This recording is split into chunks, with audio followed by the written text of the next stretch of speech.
আপনি কনসিভ করেছেন কিনা কিভাবে বুঝবেন? প্রথমে আপনার মাসিকটি বন্ধ হয়ে যাবে এবং সঙ্গে, সঙ্গে আপনি একটা প্রেগন্যান্সি টেস্ট করবেন।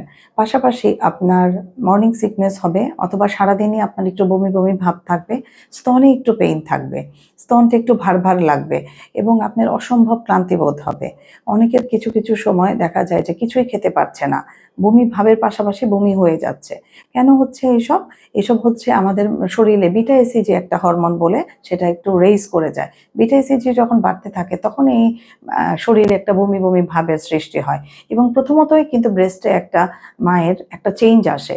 অনেকেই আসে যে তার ব্রেস্ট পেইন নিয়ে আসছে আর নাথিং। তখন আমরা ইতিহাস নিয়ে দেখি না তার মাসিকটা বন্ধ আছে। কিন্তু সে জানেই না সে প্রেগন্যান্ট এবং সে প্রেগন্যান্সি টেস্টই করেনি। তখনই অনেকেই করে কি শুধু ব্রেস্টের ডাক্তারের কাছে যাচ্ছে এবং ব্রেস্টের চিকিৎসা নেয়ার জন্য যাচ্ছে। আসলে ব্রেস্টের চিকিৎসার পাশাপাশি আগেই ইতিহাস নিয়ে দেখতে হবে তার মাসিকটা বন্ধ আছে কিনা, আর কোনো হরমোনাল ইমব্যালেন্স আছে কিনা বডিতে। অনেক কারণে প্রেগন্যান্সি টেস্টের পাশাপাশিও আপনি প্রেগন্যান্সি টেস্টের পাশাপাশি আল্ট্রাসোনোগ্রামটা অবশ্যই করবেন এবং আপনার ডাক্তারের সাথে সরাসরি যোগাযোগ করুন।